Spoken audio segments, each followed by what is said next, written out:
think it is very hard to predict the outcome of these elections. I think we have mentioned many times that this is a watershed election, this 2011. But as to how the votes will swing, it's really anyone's guess, and it will depend on the electorate to decide for themselves who do they want their voice to be in Parliament. You've been getting a lot of fans in Facebook. How would you see this? This has been very encouraging. Social media has really come out strong these elections. I think that this only shows that the citizens are hungry for a platform to have their voices heard. They want greater accountability of the policies that have been implemented. They want greater transparency of the information that has been presented to them. And they want to be engaged. They want to be heard.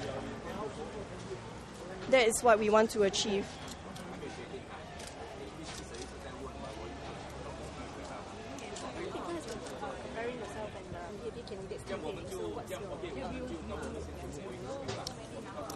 There's really no need for comparison. This is an issue of little importance. We have more pressing national issues to face at hand, so let us focus on that instead. What's going to happen during the campaigning for the next 9 days?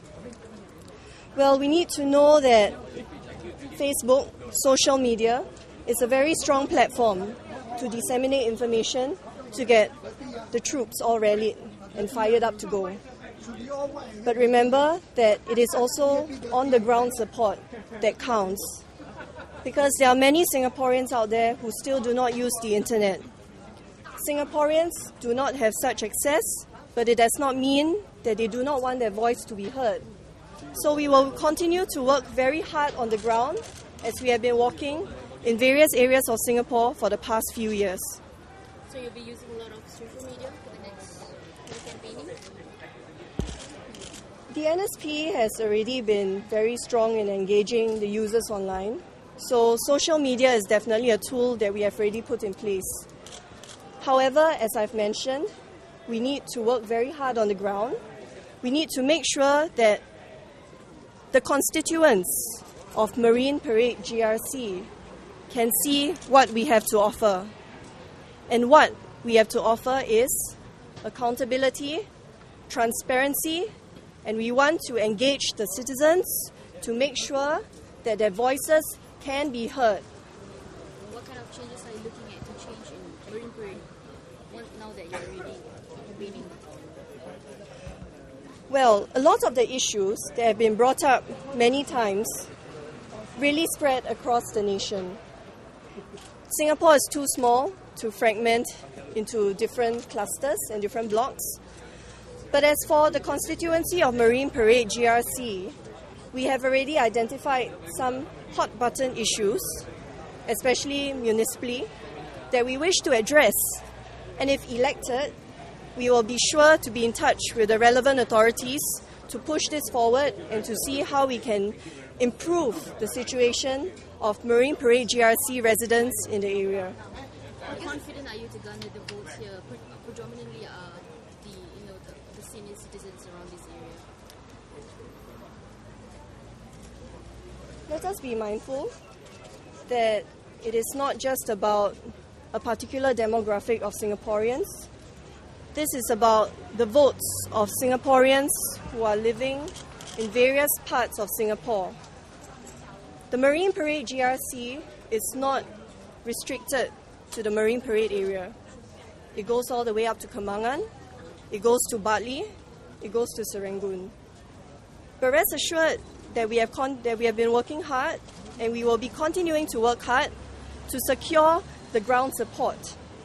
But as to whether this translates into votes come polling day, it's really anybody's guess.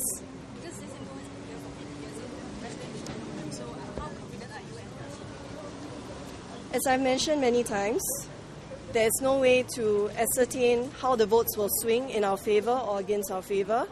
But let us be mindful of one thing. The constituency has not been contested for the past 19 years. 19 years is a very long time, and a lot of things have happened in 19 years. The economy, the way Singaporeans have lived, has changed drastically in the past 19 years. So I think we need to take that new situation into context when we are talking about such matters. Sorry, people, can we have like 2 more questions before we conclude? Can I just ask about, sorry, I just got here. You're from but the start, right? Yeah. Yes. Can I ask you about the fact that you're very young and people would take it as you're not experienced enough compared to the other candidates. So what do you have to say about youth? Is it, the fact that you're young and inexperienced? Thank you for your question. This is something that has been addressed quite a number of times because it is quite rare for a 24-year-old politician to stand up and say, yes, I want to be the one to make a change to my country. But let us be mindful of one thing. Politics is not about a certain type of person. It's not about a certain breed of people. It is a representation of the different voices we have in society.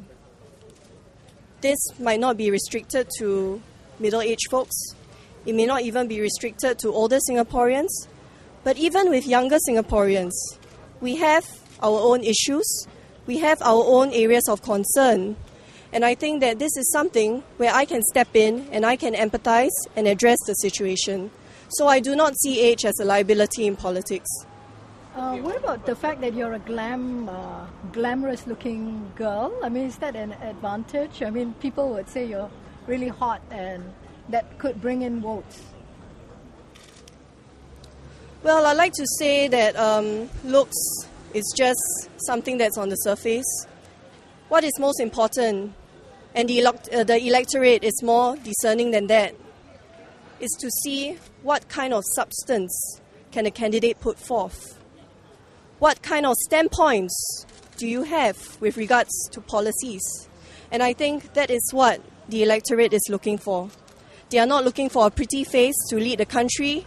They are looking for someone who can give them hope, who can promise them change, and who can tell them, this is in your hands.